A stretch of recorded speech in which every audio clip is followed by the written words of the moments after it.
जो मार्केट बड़ी मार्केट है, प्राइवेट टॉप पे बड़ी मार्केट, उसको इस टैक्स से मुक्त कर देना है। उससे आप नहीं ले पाओगे, उनकी मार्केट अलग रहेगी, अपने तरीके की लगेगी। ये पॉलिसी ये कहती है कि इसके तहत आप ओवरऑल यूनिफॉर्म सेटअप बनाना है। 1% से ज्यादा आप टैक्स नहीं लगा सकोगे नॉर्मल गुड्स पे जो आपका सेटअप है। इट मीन्स जो पंजाब जैसे स्टेट है जिससे 2000-2500 करोड़ आता है, तो आपको 500-700 करोड़ ही आएगा, बाकी नहीं लगा पाओगे, जिसको कहते हैं रैशनलाइज करना है टैक्स।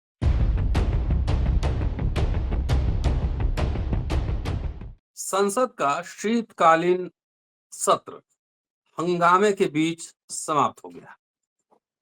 अडानी प्रकरण में हंगामा हुआ, इस बीच फिर संविधान पर चर्चा हुई। संविधान के 75 वर्ष तर्क वितर्क होते रहे।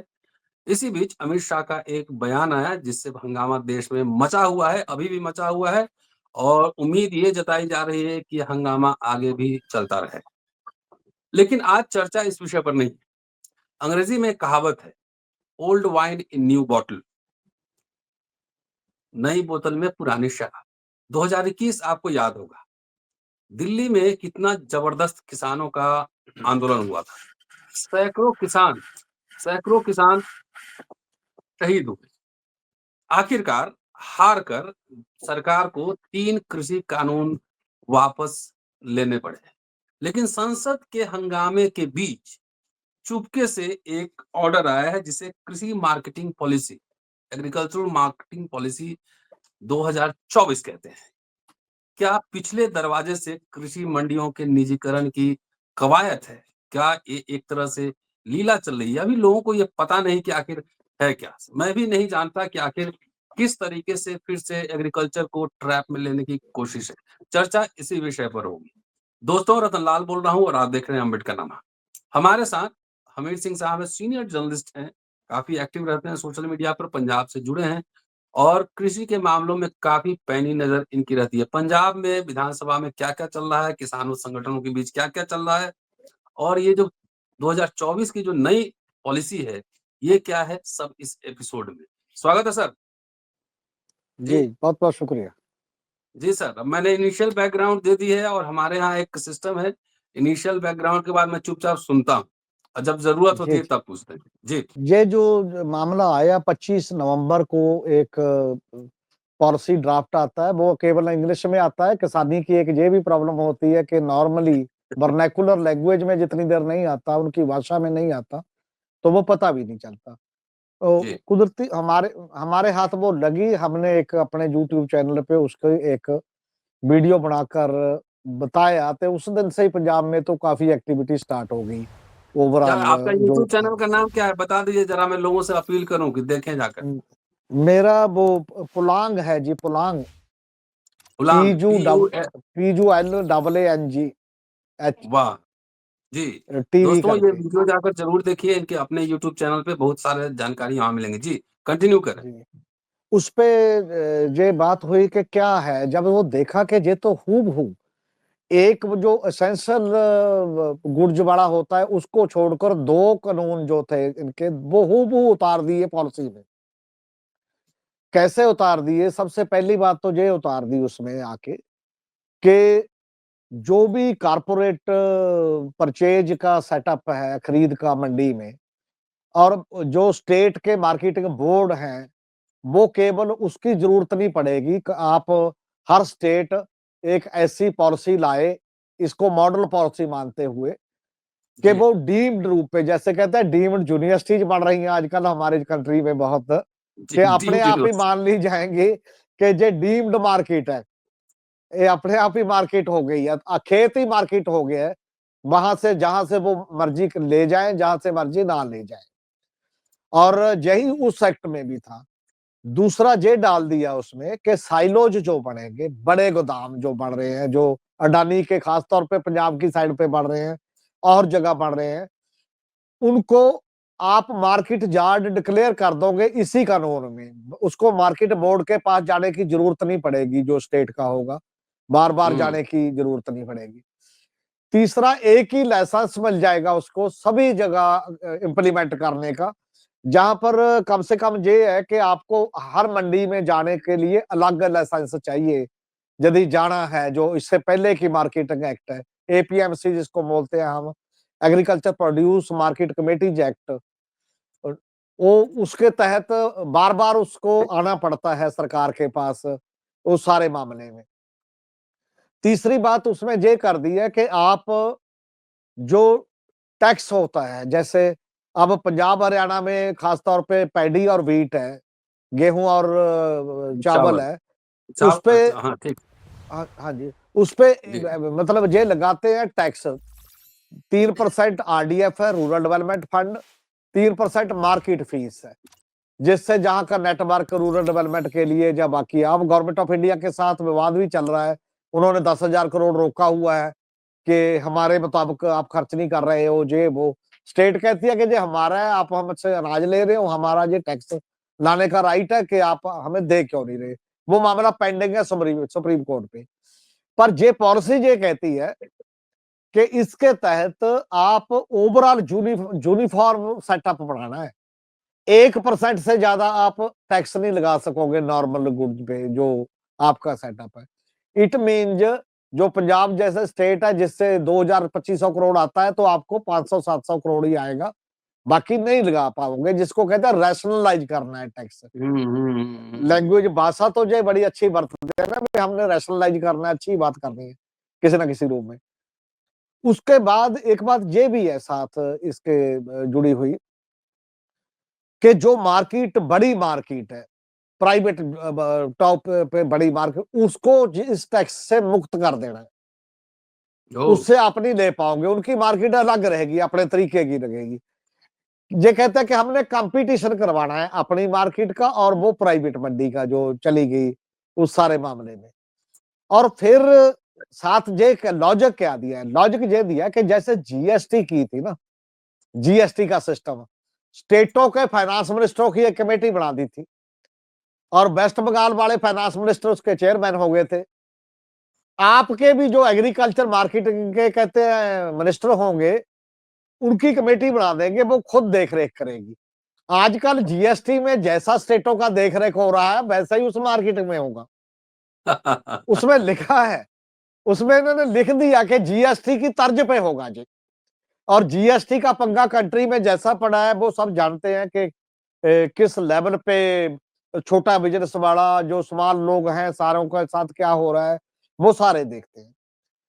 फिर ये हो गया कि आप कॉन्ट्रैक्ट करोगे, प्राइवेट मार्केट वाला आपसे कॉन्ट्रैक्ट करेगा, कॉन्ट्रैक्ट फार्मिंग का ये इस तरीके से ले आएंगे। पहले भी अब था ये। कॉन्ट्रैक्ट, पहले कॉन्ट्रैक्ट था जी, ये सभी बातें पहले थी जो मैं बोल रहा हूं।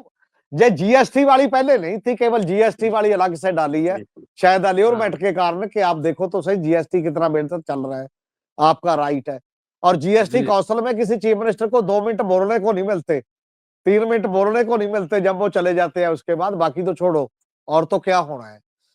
इसमें ये कर दिया कि इन्होंने के आगे से जो जे आपका कॉन्ट्रैक्ट होगा, कॉन्ट्रैक्ट में आप दे सकते हो, फिर कोई भी जे लीगल बॉन्डिंग होगी और आप किसानों के हित में होगा, जे आप लीज कर सकते हो जितना आगे के लिए। और वो लीज का पंजाब ने और देश ने कई चीजें भुगती हुई। जैसे कॉन्ट्रैक्ट होता है, गन्ने का होता है, कमाद का, हमारे अभी भी सभी जगह होता है, मिलों के साथ कॉन्ट्रैक्ट होता है। उसके तहत ये है जी। कि यदि 15 दिन में पेमेंट नहीं मिलती, तो शुगर केन कंट्रोल ऑर्डर है एक गवर्नमेंट ऑफ इंडिया का 1966 का, 1966 का। तो केन कमिश्नर और डिप्टी कमिश्नर की जो जिम्मेवारी है, वो मिल मालिक की जायदाद कुर्क करके, संपत्ति कुर्क करके भी दिलवा सकता है और देना चाहिए। पर कंट्री में एक भी स्टेट बता दो जिसको 15 दिन के अंदर अंदर पेमेंट होती हो गन्ने की, कमाद की, और सालों तक किसानों को धरने लगाने पे, तो क्या वो कॉन्ट्रैक्ट क्या हो गया फिर। और साधारण फार्मर जे क्यों उसका विरोध कर रहे थे कि एक साधारण फार्मर कोर्ट में जाकर मल्टीनेशनल के खिलाफ कैसा वकील खड़ा क्या कर मतलब देगा, कैसे? क्या कर देगा, कैसा हो जाएगा। और फिर एक ये बात की है कि यदि आपको वो दाम कम देंगे, किसान फाइट कर रहा है, MSP, doctor Swaminathan formula, C2 plus 50%।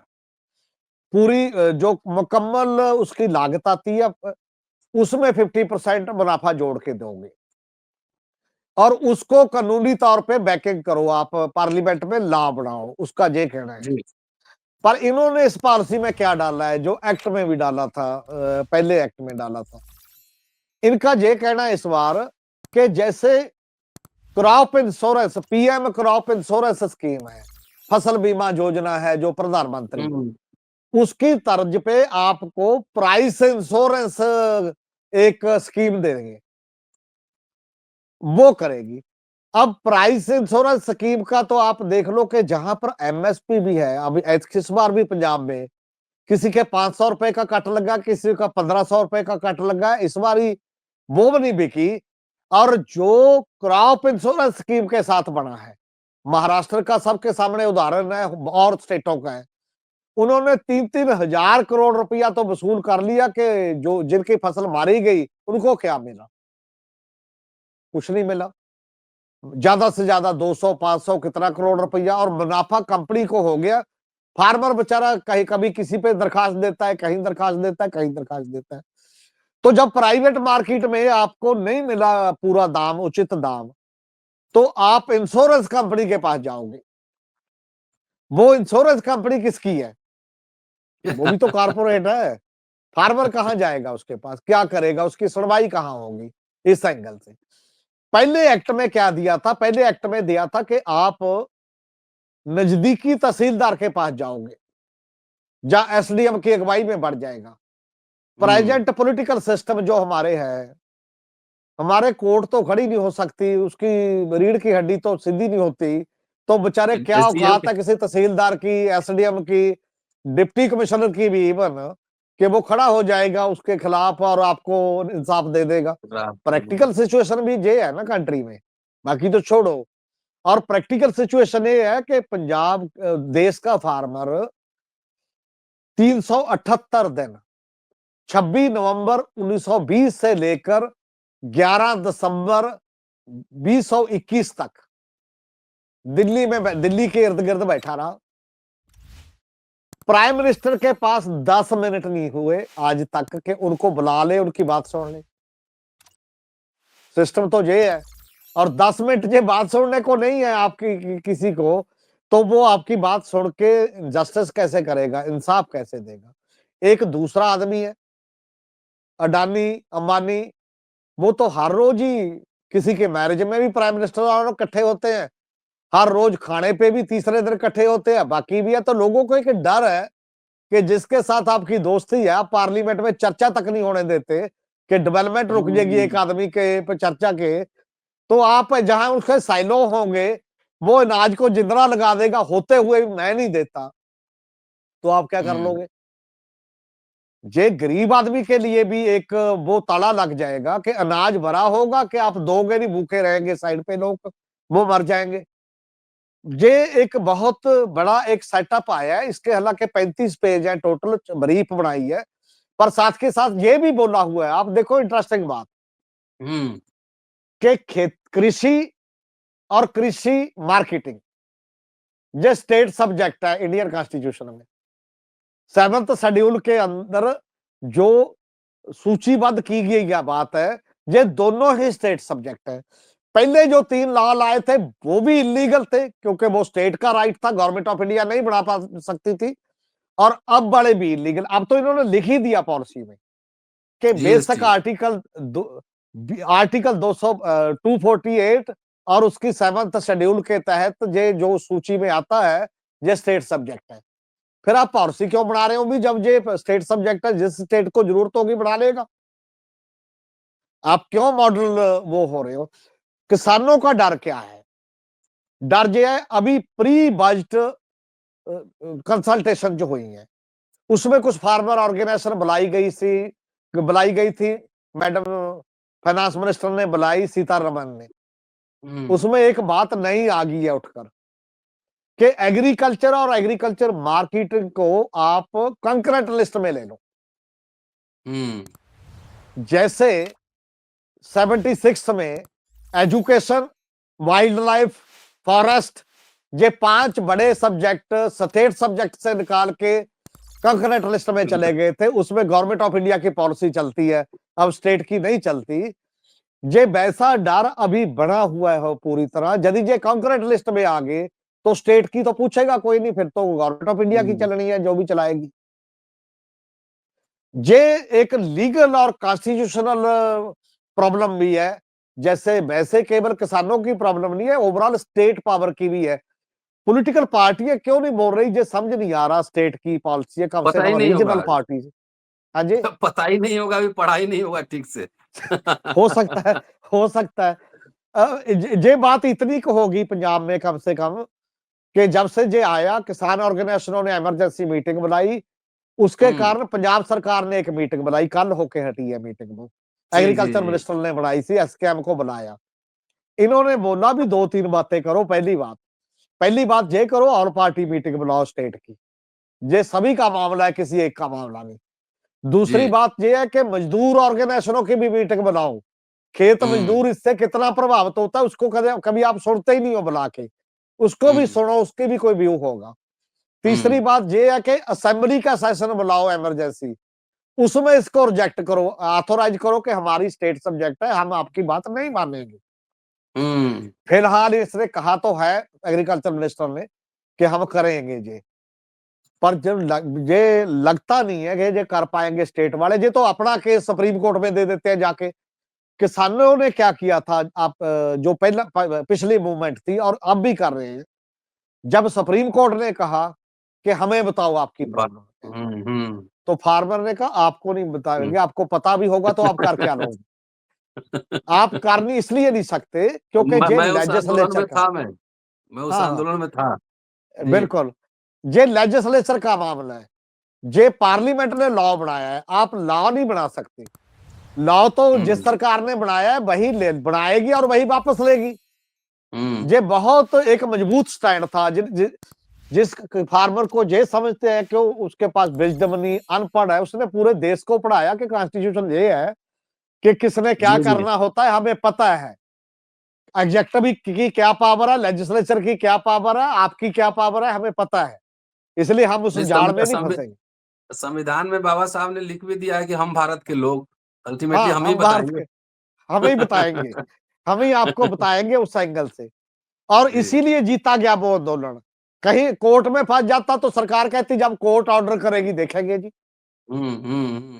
Court ने क्या ऑर्डर करना था, जो राम मंदिर का किया है, कोर्ट ने क्या ऑर्डर करना था, जो जम्मू कश्मीर का किया है, सबके सामने है। और बड़े जो संविधानविद लोग हैं, जो जानकार हैं, बहुत सारे कहते हैं कि ये लॉ पॉइंट थे तो हुआ ही नहीं है, ये कॉन्स्टिट्यूशनल जजमेंट्स नहीं है, ये जजमेंट्स किसी और मामले में आई हैं, इमोशन के तौर पे आई हैं या बाकी आई हैं। तो ये एक बड़ी बात है जो इस एंगल से फार्मर अभी पंजाब में ये एक बात हुई है केवल। और इसमें एक अच्छी बात ये हुई है कि शायद आगे के लिए जी। एसकेएम की वर्चुअल मीटिंग हुई है नेशनल लेवल की इनकी। उन्होंने अच्छा। 23 तारीख को, जो 23 दिसंबर आ रहा है, ऑल इंडिया में डिस्ट्रिक्ट हेडक्वार्टर पे इसी नीति को लेकर उन्होंने धरने प्रदर्शन का फैसला क्या किया। शायद उसके बाद चर्निंग हो, थोड़ी बहुत पता लग जाए कि ये पॉलिसी की है। सबसे बड़ी पॉलिसी एक बात ये जरूर डिमांड मुझे लगता है पंजाब वालों को भी मैंने कभी करनी चाहिए कि कम से कम संविधान में जिन भी सारी भाषाओं को मानता है बराबर की, जितनी लैंग्वेज शेड्यूल्ड लैंग्वेज उनके पास हैं, भाषा में लिखा जाए। उनमें तो उनमें सब में देनी चाहिए। जो भी आपका कोई पॉलिसी जाती है, जो आता है, ड्राफ्ट है, हाँ ये है, वो हाँ है, हाँ, सही उनमें है। लिखना, ताकि साधारण आदमी के समझ आए वो बात, उसको अपनी बोली में समझ आ जाएगी। आप केवल इंग्लिश में लिखकर चल जाती है, एलीट क्लब है इंग्लिश वाला कंट्री में बना हुआ, उसका इंटरेस्ट भी नहीं है। मुझे लगता है 2 देश बन गए, एक भारत है, एक इंडिया जो बना रखा है। उसके पास तो जाते ही नहीं, गांव का रिश्ता टूट गया असल में, जो एलीट अर्बन उसमें चला गया। बहुत थोड़े लोग तो हैं जो चिंता करते हैं, बात करते हैं, पर उनकी गिनती लगातार कम हुई है। इसलिए जब तक उनके पास जाती है बात, जो स्टेक होल्डर है, जिसको समझ आ जाए उसने फाइट करनी है, तब तक तो चिड़िया खेत चुग जाती है टोटल, तब तक मामला ही चला जाता है उस मामले में। ये एक बात होनी चाहिए कि उस हर जुबान में आप करके दोगे, कम से कम स्टेट गवर्नमेंटें कर ले अपनी, जी। ये गवर्नमेंट ऑफ इंडिया नहीं करती, तब उनके समझ आ जाएगी बात। ये बहुत बड़ी एक बेशक इंफॉर्मेशन का दौर है अब, फ्लड है, सोशल मीडिया का भी फ्लड है, बाकी इंफॉर्मेशन का। इसमें से वो जेन्युइन इंफॉर्मेशन तलाश करना पहले से भी मुश्किल काम हो गया है कि बात जेन्युइन जी, कौन सी है, जी, जी। लोगों के 23 पक्ष में तारीख की है। जी, जी, 23 तारीख को किसानों का जिला वाइज़ धरना है। जी, तो चलिए ऑल इससे और इंडिया में। विस्तार से हम आपसे चर्चा करते रहेंगे लगातार और कुल मिला-जुला कर ये देखा जाए तो यही old wine in new bottle है। जो 3 जी, कृषि कानून थे वही है एक तरह से और इसमें एक नया जीएसटी जोड़ दिया गया है। जीएसटी में राज्यों की क्या हालत है हम सब देख ही रहे हैं। केंद्र कैसे डिक्टेट करती है ये भी देख रहे हैं। तो जी, इसका मतलब है कि अब किसानों में खास तौर से पंजाब तो इसमें अगुआ रहा है, सबसे पहले लीड करता है और आपने इस खबर को ब्रेक भी किया। आपका बहुत-बहुत शुक्रिया और लगातार अम्बेडकरनवा पे आएँ और अपने विचार रखते रहें क्योंकि हिंदी पट्टी में भी आपको सुनना बहुत ज़रूरी है, हिंदी बेल्ट में सुनना बेहद ज़रूरी है। शुक्रिया सर और दोस्तों जी, धन्यवाद जी, हमीद सिंह थैंक यू। साहब हैं और बहुत स्पष्ट बोलते हैं और इन्होंने एक बड़ी खबर बताई है। अभी संसद में जो हंगामा चला उस बीच एक ऑफिस ऑर्डर ही है सर ये? ऑफिस ऑर्डर ही है? जी, हाँ जी, एग्रीकल्चर कानून, बिल्कुल ड्राफ्ट है। हाँ, है ना? एक निकल ये गया ड्राफ्ट चुपके से पॉलिसी तब है। तक ड्राफ्ट पॉलिसी है तब तक आप हंगामा करते रहिए, चुपके से किसानों का गला काटने की तैयारी है और किसान के गला कटेंगे तो मज़दूर, लोअर मिडल क्लास इनका क्या होगा? सोचिए ये हम सबका मुद्दा है, लगातार मुखर होकर इस पर बोलते रहिए, सुनते रहिए और सुनाते रहिए। शुक्रिया, देखते रहिए अम्बेडकरनमा। शुक्रिया sir, thank you. Thank you जी, थैंक यू सर।